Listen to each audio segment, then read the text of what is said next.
In this video, we're really going to be breaking down identity level change. Let's get it. Yeah. I'm inspired. I'm inspired.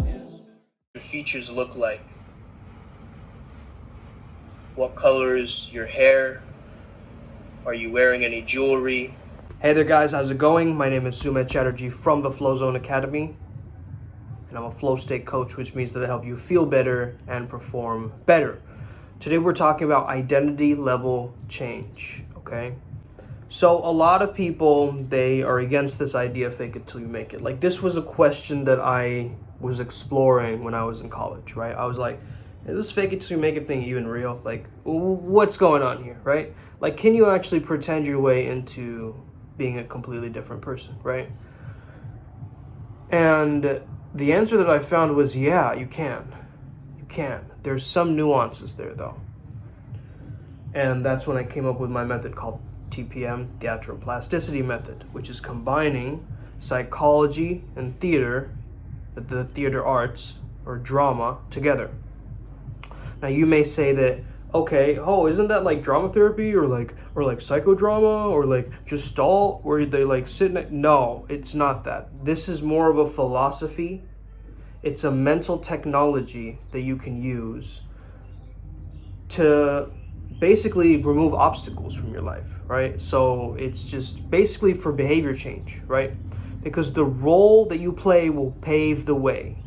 The role that you play will pave the way. So there's this debate of pretending, right? A lot of people feel like, well, I'm just stuck being this kind of person now, right? And they determined that that is the ultimate reality, okay? And they're going by the idea of nature, right? That, it's my heredity. This genetic determinism, black pill type shit, you know? Like, it pervades, and you start to understand, okay, these people are very nature oriented. They believe that we're stuck how we are and we can't really change. We're a slave to our genetics, okay? But then there's also nurture. And the real idea of this is, yes, 50% of our happiness baseline level is genetically determined, right? So it's genetics. 50% is genetics. However, 40% is the actions that we can control, and 10% is circumstances.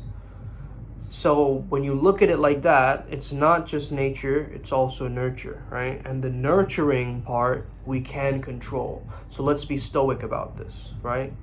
Let's have a stoic mindset when we think about this. We can only control what we can nurture in our actions, through our character, how we're behaving. That's what we can control. And eventually you start pretending, you become that which you pretend about. Okay, you're acting as if or acting as is that version of you. You're acting from there, you're operating from that machinery and that perspective.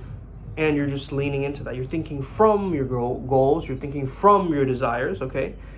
And when I say desire, you want to have a desire, it's like your heart is in it.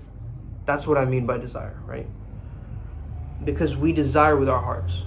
And if your heart's not in it, you're not going to manifest it. Straight up. I'm telling it to you like it is. This is subconscious identity level change work, okay? So if you understand a few of these principles, you can tweak them and just apply those principles into your life and quickly change your identity, just like I've done, okay? There's a couple of methods out there. I love the Rykov effect. I mentioned this to you guys as well, where it's a hypnosis where you imagine you're taking off the head of the person that you wish to transfer the talents or the skills from them to you, right? And you wear their head like a helmet over your own head. And you see the world through their eyes, right? And this does something where you're downloading their brain or whatever is happening in that moment. This visualization actually really helps because the self and other, you're merging into flow state, one completely embodied into the other one, right? It's integrated. The visualization is integrated. So this is a very powerful visualization hypnosis technique, but not even that, man. There's so many ways to do this. And the best way is to visualize with intent, okay? To daydream with intent, to pretend with intent. Once you have the intent, that's like the container around which you can create that world, that character. If you're imagining your ideal self and you're operating from your higher self or ideal self, what would that be like? I would almost get you to have your name. Let's say my name is Sumed, right? Sumed. And you want to go from 0.1 all the way to however many numbers you want. But this is how you're measuring it. Micro flows in your day and macro flow. So if you get 4 macro flows, you'd be 0.4 would be your score, right? That's the micro flow. If you have a macro flow, you have a 1.4. So that's 1 macro flow, 4 micro flows. So that's how you're measuring it, 1.1. And then you'll get to your 2.0 version, right? You'll get to a 3.0. You're updating the iOS now. This is what's happening. So the more micro flow and more macro flow experiences you can collect, like Pokemon cards or whatever, you can actually optimize your flow state ability. Okay? Flow state ability. You can actually optimize your flow state command, right? You can command the flow state. You can demand the flow state to emerge rather than waiting for it to happen. And this is a powerful thing. The more micro flow you have, the more likely you can have macro flows. So it's like you're stacking it. It's like right? It's like the crescendo. It's like an orgasm. This is the way you can think of it, right? It builds up to a certain point of intensity, and then that's the flow. And then there's a recovery, right? Like when you ejaculate, there's a refractory period, right? It's the same idea, right? Just, I know this is a weird example, and for maybe some younger listeners, they might be kind of put off by it, or maybe not. Maybe they're like way more interested by it, right? But anyway, in any case, that example is a very powerful one. And I want you to think of that, maintaining a flow state or an autotelic personality, okay, where you're not attached to the goal, you're just doing it because you love it, you're enjoying it. Now the thing here is the character in the scene has got to have a clear vision of what they want. That's their objective. In a play, you would say that's their objective. You also have an objective, you have a purpose. To figure out that purpose, there's a very easy model to look at. Look at my video. It's called, How to Find Your Purpose. Very easily explained in that model. But once you have that becomes like your GPS, your internal GPS, right? And it's just going clearly throughout the ripples of time and just morphing everything in its path through that lens. Right? So the vision has got to be sharp. It's got to be clear. It's got to be lucid. And once you can get it very crystal clear, you're going to start keeping your intent on it. And the issue is a lot of us, we have a vision and then we forget about it. Right? But keeping something somewhere for an extended period of time, you looking at it over and over and over and over again, there will be a missing piece to the puzzle there. Okay? So just be very aware of the images you're looking at. Right? Because those images are perpetuating a certain kind of reality that you're living in. Okay? And it doesn't know the difference between real and imagined, so the shows that you watch, all this kind of stuff is affecting you too. Okay? It's very important to consider all of these things when it comes to reality creation or identity transformation. So we know that the identity is malleable. We can morph it using neuroplasticity, right? What is theatroplasticity? You act it till you fact it.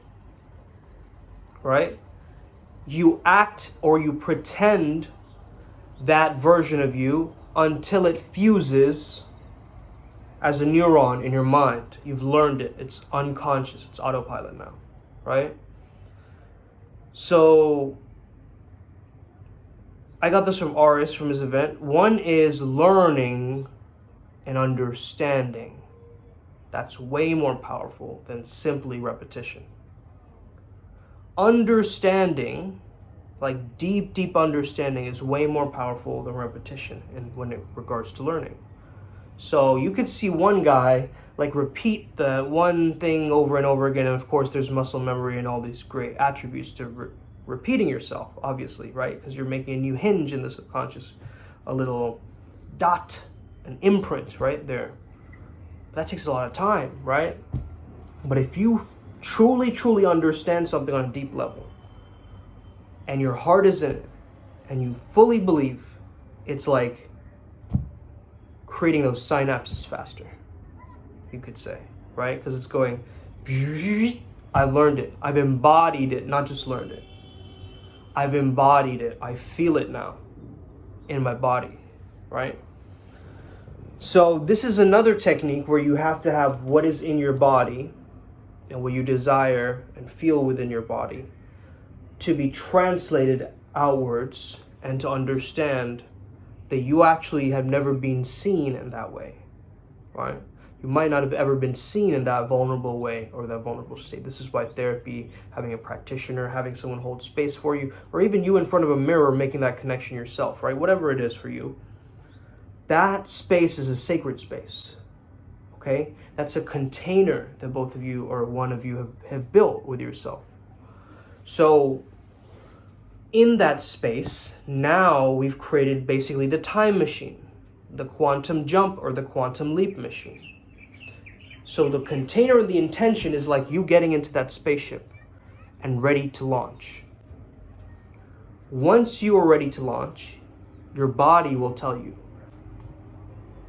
Because your body is your subconscious mind in a sense. Okay, your body will give you answers through this process. And the more conscious you become, like, hey, no, why am I holding my body up like that? Hold on, wait a second. I could be moving a little bit differently here, right? And then that makes you more in control, which is, again, a flow state trigger, like a sense of control, right? Not too much control, just enough control. And so there's a letting go and a let's go energy that's combining to create the flow state, right?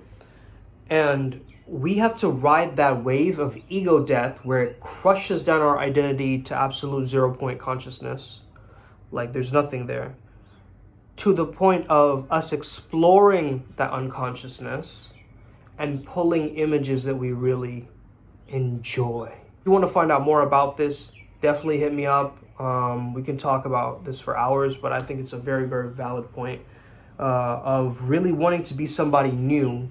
We have to create the survival strategy for ourselves. That's how the subconscious mind is speaking to you, is through fight or flight. So if you don't lean into the fear, you'll never learn what to do to actually accelerate or evolve in this game of life. So definitely try and lean into that area and push and embrace the resistance and just see what happens when you surrender and you allow yourself to come in with a lot more flow. Have an incredible day. May the flow be with you and stay legendary. Let's get it today. Boom.